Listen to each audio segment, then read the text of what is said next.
8.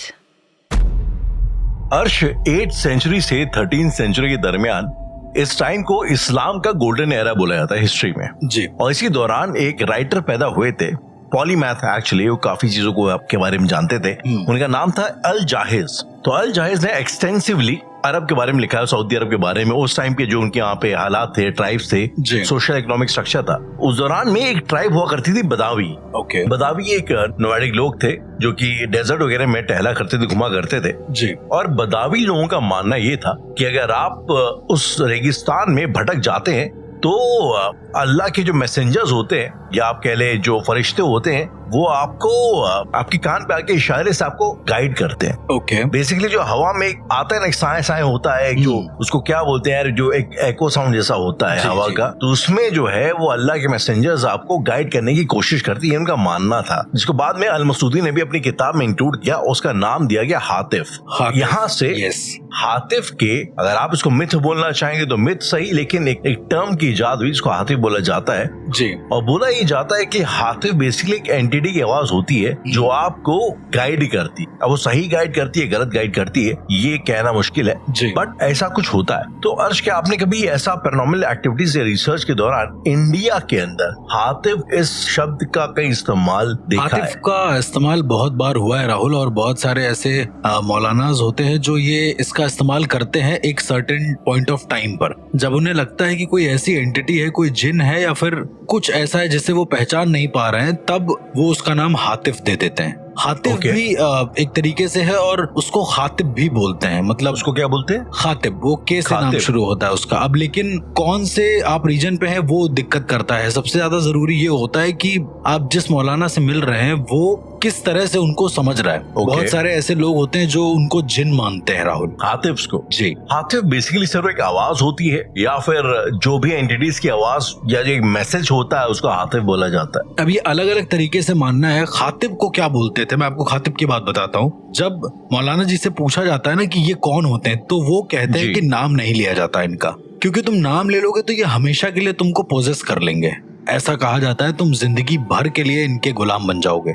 और ये तुम्हारे कान में लगातार आकर बोलते रहेंगे। तो मैंने इनसे पूछा कि इसका प्रमाण कहाँ पर है या फिर ज्यादातर लोगों को कहाँ दिखता है ये जी। तो उन्होंने बताया कि कई सारे ऐसे हातिफ होते हैं या खातिफ होते हैं जिनका काम होता है केवल तुम्हारी विल पावर को कमजोर करना और वहां से चले जाना। यानी हातिफ बेसिकली आपको गुमराह करने की कोशिश करते हैं। जी, आपको गुमराह करेंगे, उसके बाद वहां से चले जाएंगे। देन कोई जिन आपको पोजेस करेगा, ऐसा का मानना है। उसके बाद कोई जिन आपको पोजेस करे। जी। अब जैसे बहुत सारे आपने देखा होगा कि लोगों को कान में आवाज आती है। आपने नॉर्मल मूवीज में भी देखा होगा कि बहुत सारे ऐसे लोग हैं जो रास्ते से जा रहे हैं, उनको कान में एक आवाज आई, तो वो उस जिन की आवाज तो नहीं होती राहुल, क्योंकि उन हाफिज जी ने बताया कि जिन की आवाज बहुत अलग होती है। वो ऐसी नहीं होती जैसे आपको बस विस्परिंग सुनाई दे, वो प्रॉपर बोलते हैं आपसे। मतलब एक कम्युनिकेट करने का तरीका है उनका, वो उस लैंग्वेज में कम्युनिकेट करते हैं। मतलब फुसफुसा के एज अ विस्पर की तरह बात करते हैं या प्रॉपर्ली आपको हेलुसिनेट होगा कि कोई आपसे बात कर रहा है? जी, मैं वही आपको बोल रहा हूँ कि बहुत सारी ऐसी एंटिटीज होती हैं। मैं मुस्लिम धर्म के हिसाब से आपको बता रहा हूँ कि लोगों को ये लगता है कि ये जिन है, पर वो जिन नहीं, वो हातिफ होते हैं या फिर वो खातिफ होते हैं एक तरीके से। शायद हातिफ और खातिफ का कॉन्सेप्ट अच्छा और बुरे वाला ही है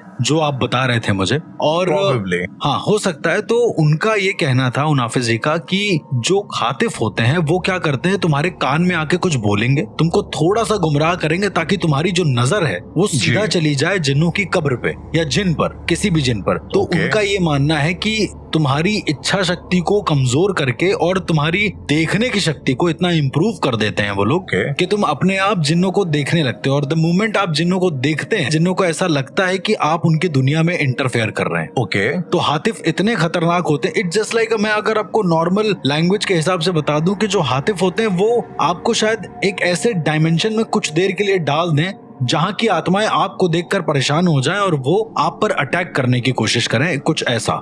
इसके अलावा राहुल बहुत सारे ऐसे केसेस हैं जहाँ पर आपने कभी मुझसे शक्ल इख्तियार करने के बारे में सुना है? कि कुछ ऐसा था जिसने उसी का रूप धर लिया और वो उसके घर में रहने लगा काइंड ऑफ। कहीं शायद जब हम लोगों ने एक एपिसोड किया था हमजाद के ऊपर, तो वहां पे शायद इस किस्म का जिक्र हुआ था कि लोग आते हैं और आपके हम शक्ल बनकर। जी जी। अब हमजाद में मैंने आपको क्या बताया था कि हमजाद एक ऐसी ताकत होती है जो आप ही का एक नेगेटिव वर्जन एग्जिस्ट करता है, वही होती है आपका डोपलगैंगर, लेकिन बट नेगेटिव। यस, लेकिन हातिफ जो होता है वो क्या काम करता है कि वो शायद आपको हमजादों की दुनिया में भेज दे, ये भी एक पॉसिबिलिटी है।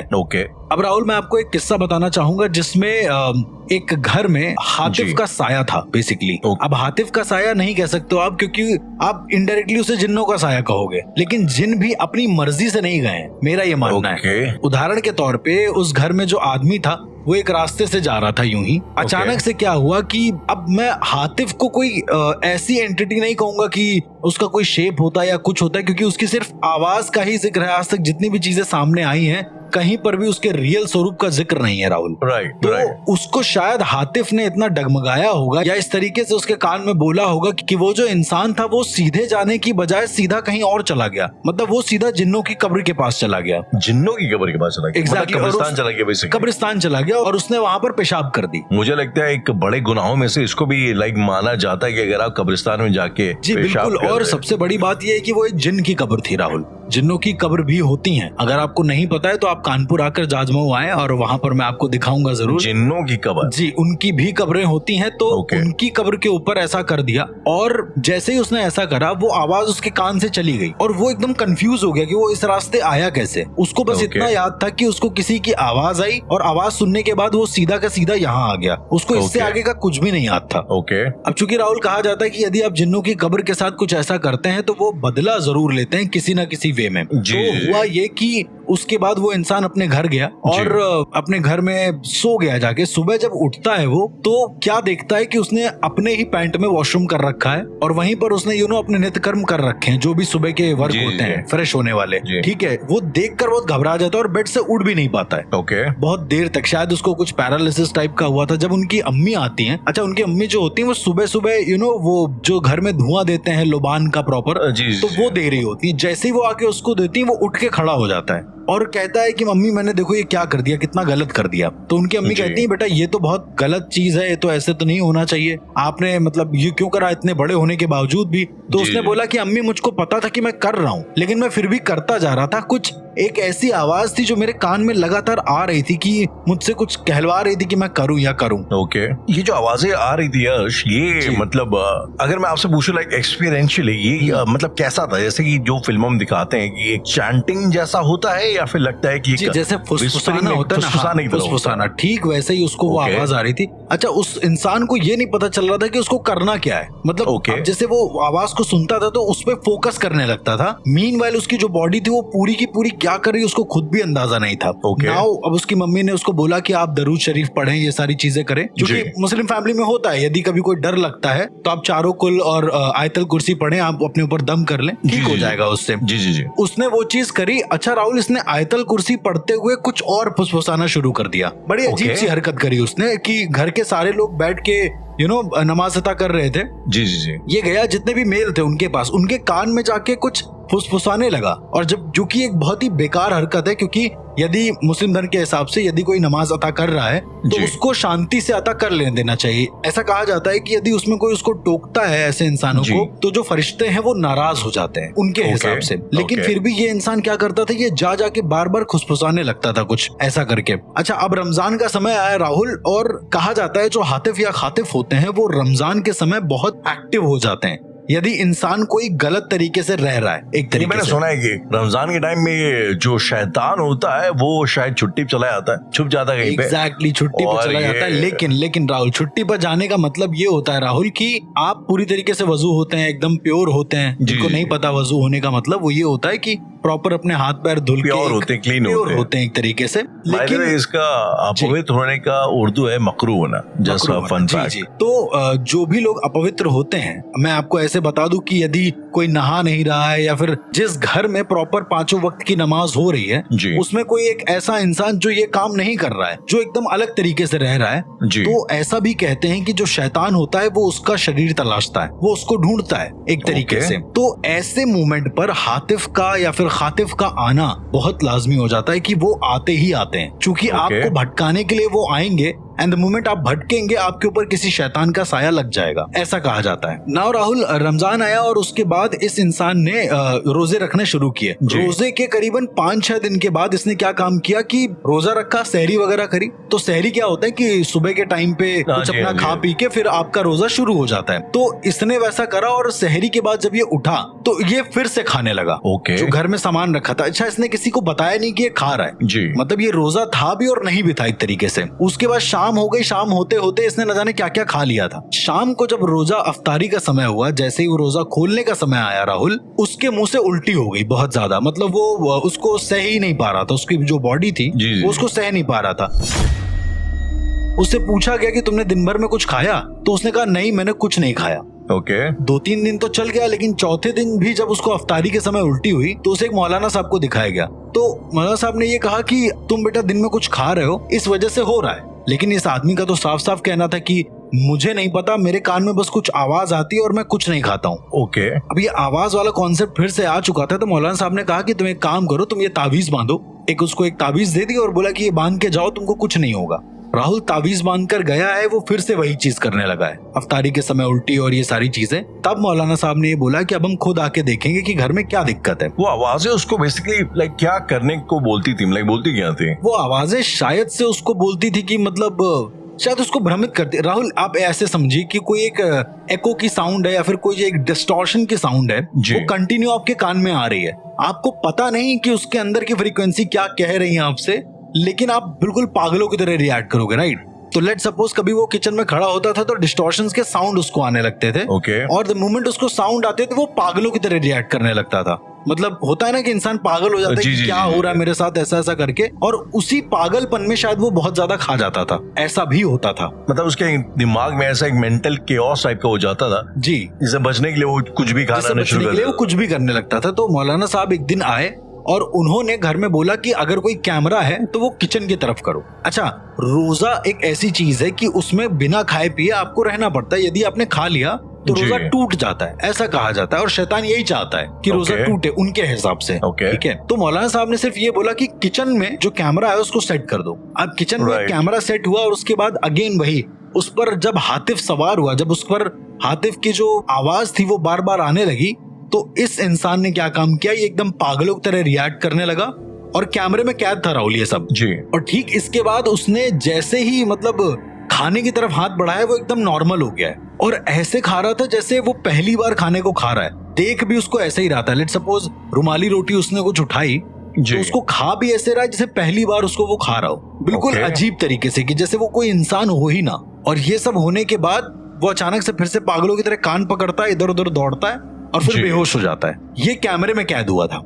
मौलाना साहब ने जब देखा तो उन्होंने कहा ये किसी जिन्न के भी आसरात नहीं है, जिन्न भी ऐसा नहीं करता है। मतलब उसको अगर पोजेस करना होगा तो परमानेंट करेगा, वो रोजे के टाइम तो खैर नहीं करेगा। बात ये है। राइट। इफरीत क्या इस टाइम पे एक्टिव हो सकता है? अब बिल्कुल एक्टिव हो सकता है। इफरीत तो खैर वो तो कहते हैं कि बहुत ज्यादा बड़ा जिन है, बहुत ज्यादा शैतान और गंदा जिन है, तो वो गंदी चीजों पर लगता है। लेकिन मेरा ऐसा मानना था कि उस पर इफरीत नहीं लगा था राहुल, क्योंकि अगर इफरीत होता तो ये इंसान मर जाता। अच्छा, इसके बाद रमजान के कुछ दिन के बाद इनकी शादी थी, तो इन्होंने अपना शादी का सब, निकाह का सब रेडी किया। अब दिक्कत ये हुई, जिससे शादी कर रहे थे ये, वो लड़की इसको पसंद थी, लेकिन जिस समय कबूलनामा होता है ना, जिस समय सब लोग बैठते हैं सामने, तो उस समय क्या होता है कि पूछा जाता है कि आपको निकाह कबूल है। तो इसने कहा कि हम दोनों को निकाह कबूल है। क्या हम दोनों को निकाह कबूल है? एग्जैक्टली, इसने उस समय पर बैठकर ये बोला कि हम दोनों को निकाह कबूल है। यानी कि उसके साथ और भी कोई था जी ना। राहुल जैसे तैसे करके वो निकाह कबूल कराया और उसके बाद जब पहली रात थी इसकी, तो उसी रात को उनकी जो बीवी थी वो भागकर नीचे आई परिवार वालों के पास और बोली कि वो मतलब मार डालेगा हमको।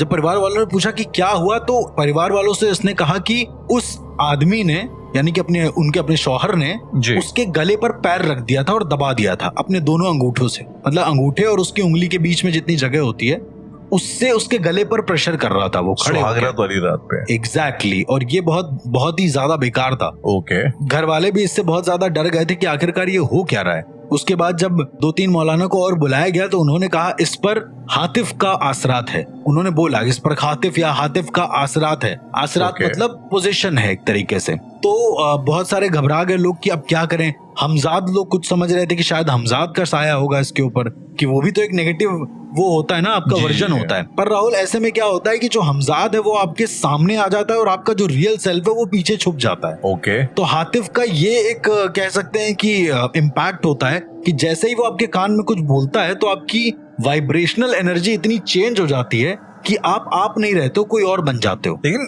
कहने का मतलब ये कि अर्श की जो हातिफ होता है वो बेसिकली एक पोजेशन नहीं है आपके ऊपर, मतलब कोई एंटिटी नहीं है जो आपको बेसिकली आपको गुमराह करने की कोशिश कर रहा है। अगर आप गिवन कर दें तो एग्जैक्टली मुझे भी वो एंटिटी नहीं लगी। उसके होने की वजह से चीजें पलट जाती हैं, जिसकी वजह से और कुछ हो जाता है। एग्जैक्टली उसके होने की वजह से आप शायद घबरा जाते हैं, गुमराह हो जाते हैं, जिसकी जो केओस क्रिएट हुआ था, जिससे बचने के लिए आप जो हरकतें कर लेते हैं। जी बिल्कुल। और थोड़े दिन और बीते होंगे राहुल, उसको मतलब बहुत ज्यादा झाड़ फूक किया गया, थोड़ा बहुत ठीक हुआ वो, पर हातिफ से उसका ब्रेन जो है ना फिर भी ठीक नहीं हुआ। वो बार बार ये कहता था कि मुझे कुछ सुनाई दे रहा है, मुझे कुछ सुनाई दे रहा है। अपनी बीवी से भी कहता था इनफैक्ट। इसके बाद क्या हुआ कि एक दिन वो कहीं शाम को काम वाम करने गया होगा बाहर, काम करके लौटा और अपनी बीवी के पास आया। अपनी बीवी के पास आकर इसको सिर्फ उससे इंटीमेट होने का बहुत ज्यादा वो होने लगा। ओके। तो उसने जबरदस्ती करी उसके साथ बहुत ज्यादा, और उस दिन उसने ये कहा कि मैं तुम्हारा शौहर हूँ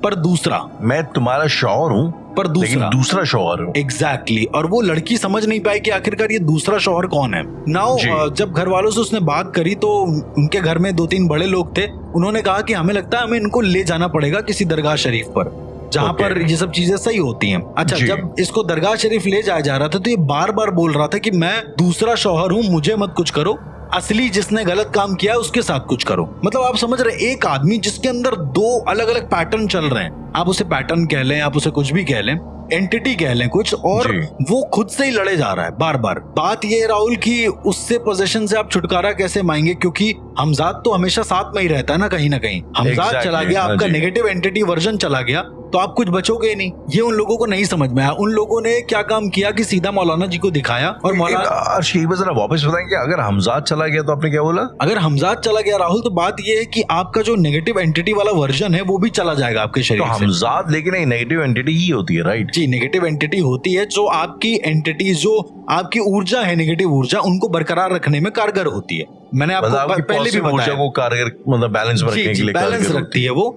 लेकिन अगर वो आपके शरीर से चली गई तो आपके शरीर का शायद खड़ा होना भी पॉसिबल नहीं है। ओके। तो फिर आखिरकार वो सही कैसे हुआ राहुल? अब सही होने की बात तो ऐसी है कि उनके घर वालों ने कई सारे मौलानाओं को दिखाया, दरगाह शरीफ में दिखाया। ओके।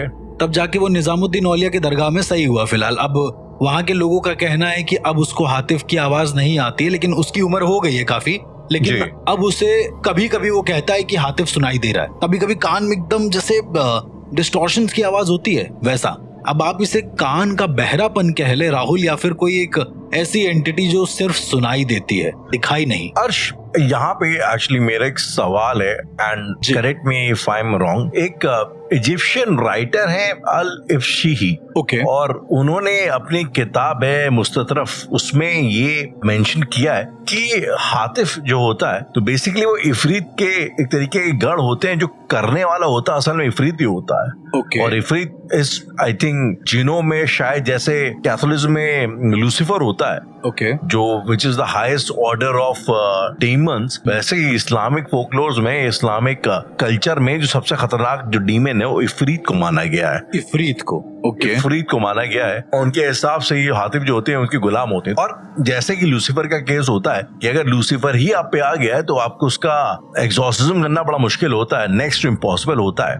उसी तरीके से लोग ऐसा बोलते हैं कि अगर इफरीत आपके ऊपर आपको पोजेस कर ले तो आपका उससे बाहर आ पाना शायद नामुमकिन है। राहुल, एक चीज और मैं आपको बहुत सीक्रेट चीज बताता हूँ, हातिफ से जुड़ी हुई है लेकिन इफरीत के बारे में है। बात यह है कि जिन इंसानों के ऊपर भी हातिफ या खातिफ का हमला होता है, या उन लोगों के जरिए वो आगे बढ़ते हैं, उन पर इफरीत भी आने के चांसेस हैं, ऐसा कहा जाता है।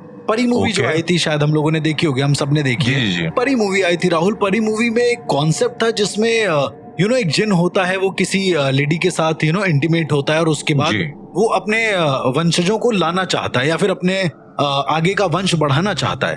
तो इस तरह के इफरित भी जिन जो होते हैं वो बहुत ज्यादा खतरनाक और बहुत ज्यादा गंदी प्रवृत्ति के साथ आते हैं, मेरा ऐसा मानना है। और हातिफ का काम, मुझे ऐसा लगता है जो बुरे हातिफ होते हैं उनका काम ये होता है कि वो उस तक पहुंचाएं, उस तक वो चीजें डिलीवर करें। राइट। आई मीन एक किताब मैं एक बार में पढ़ रहा था, 1001 नाइट्स जी, बड़ी फेमस अरबिक किताब है, 1001 रातें। ओके। उसमें एक और नाम है जो अक्सर आता है और इफरीत के साथ ही आता है, और उस नाम को क्या आता है? मरीद।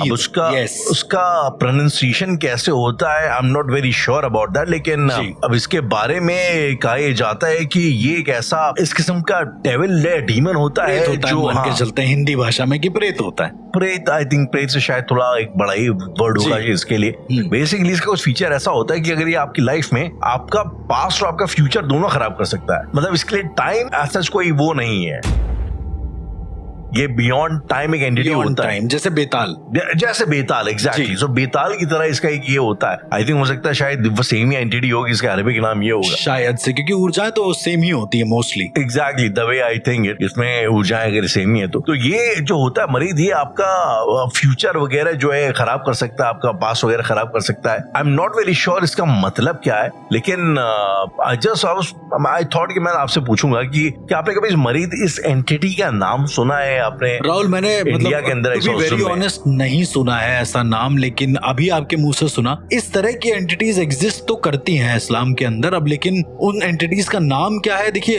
हर इंसान ने शायद अपने अपने कह सकते हैं कि एक दिल की तसल्ली के लिए कह लें या फिर एक संतुष्टि के लिए अपना एक नाम दे दिया है, जिससे वो लोग इजीली अंडरस्टैंड कर पाए कि इसका नाम ये है या फिर उसका नाम ये है, इस तरह से। तो शायद मेरा ऐसा मानना है, जैसे हातिफ और खातिफ की बात होती है, क्योंकि मैंने जब और इसके बारे में जानना चाहा, अपने लोगों से पूछा, तो उन्होंने कहा कि हर इंसान के लिए हातिफ अलग है। अब ये एक सोचने वाली बात है राहुल, क्योंकि अभी आप बता रहे थे कि वो फरिश्ते हैं, राइट? नॉट एग्जैक्टली फरिश्ते, आई मीन कहा तो ये जाता है, आई मीन कुछ जो अरबिक स्कॉलर्स उनका मानना ये कि शायद ये इंसान के साइकोलॉजिकल डिसऑर्डर की वजह से उसको ये आवाजें आती है। मतलब मुस्लिम लोगों का ये मानना है ऐसा? आई मीन कुछ किताबों में ये भी मेंशन, क्योंकि ये फोकलोर आया था डेजर्ट में रहने वाले कबीलाई लोगों से, जो आधी रात को वहां पे ट्रेवल करते हैं, तो जाहिर सी बात है डेजर्ट के अंदर आपकी आवाज जो हवाएं वगैरह चलती है, तो आपको ऐसा लग सकता है कि यहाँ पे कोई आवाज आ रही है। So they are kind of not very sure about that. उनको लगता है थोड़ा शायद मिथिकल भी है, बिल्कुल, लेकिन इसको जोड़ा जाता है इफरीत के साथ। लेकिन राहुल, मेरा ऐसा मानना है कि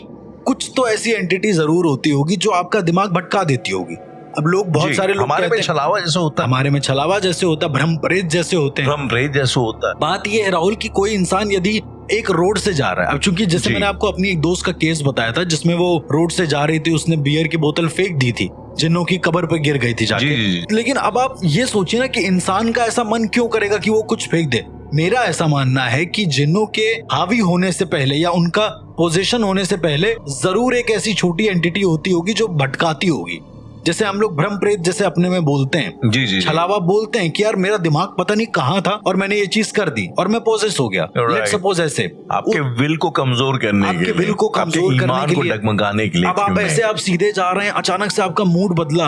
अब मूड बदलने का मतलब क्या है? आपके शरीर की ऊर्जा थोड़ी ना बदल रही है, या उस पर जब तक कोई बाहरी बल नहीं लगेगा तब तक आपके शरीर की ऊर्जा कैसे बदलेगी राहुल? मेरा तो ये बिल्कुल स्ट्रांगली मानना है। इवन अपने धर्म में भी जब हम लोग कहीं पर जाते हैं, लेट्स सपोज किसी को कोई पोजीशन होता है, कोई रास्ते से जा रहा है, उसका गलती से पैर पड़ गया, तो वो गलती से नहीं पड़ेगा।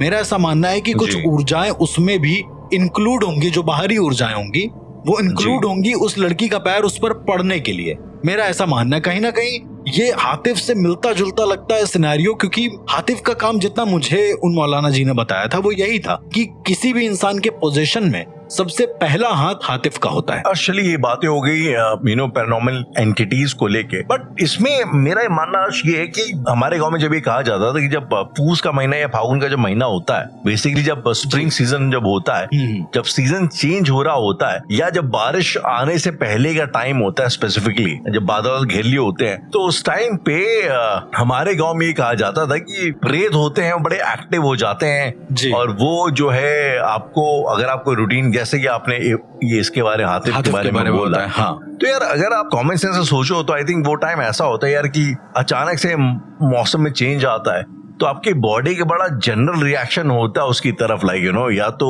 आपको एक्सेस गर्मी लगेगी या आपको थोड़ी ठंडी लगेगी, तो आप शायद उसके हिसाब से रिएक्ट करने लगोगे। बिल्कुल। मैं जब एक बार इसमें कहीं लॉजिक तलाशने की कोशिश कर रहा था तो मैं थोड़ा इस कंक्लूजन में पहुंचा, तो it kind of made sense कि यार हो सकता है शायद इस चीज को, अब फॉर एग्जाम्पल जैसे हमारे पहाड़ों में बोला जाता है कि जब किसी औरत के पीरियड्स होते हैं तो उसे मंदिर में नहीं जाना चाहिए।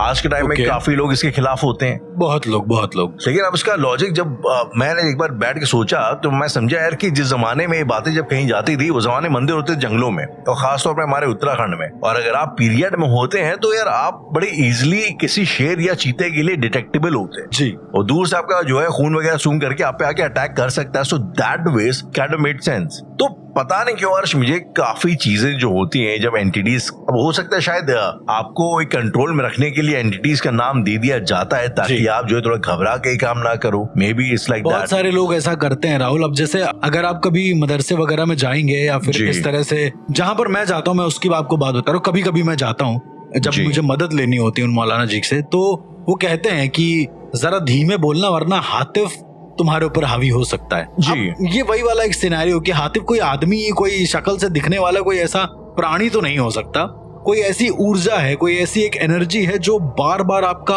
ध्यान भटका रही। इवन जब कोई मरता है राहुल जी, जब उसको दफनाने जा रहे होते हैं ये लोग, तो कहा जाता है कि जो फातिहा पढ़ी जाती है, मतलब जो मरने के बाद जो भी चीजें रिचुअल होते हैं उसमें ज्यादा ध्यान नहीं देना चाहिए, क्योंकि मतलब जो इंसान गया उसको उसकी मेमोरी को याद करना चाहिए, क्योंकि हातिफ के सवार होने के चांसेस ज्यादा रहते हैं। पॉसिबली मैं आपको एक छोटा सा किस्सा और बताऊं। मैंने शायद आपको बताया जब हम लोग लखनऊ में जब लोग पहली बार रहना शुरू किया था, पापा की नई जॉब लगी थी जी, तो हम जिस घर में रहते थे वो 2 माले का घर था। नीचे वाले माले में एक मुस्लिम फैमिली रहती थी।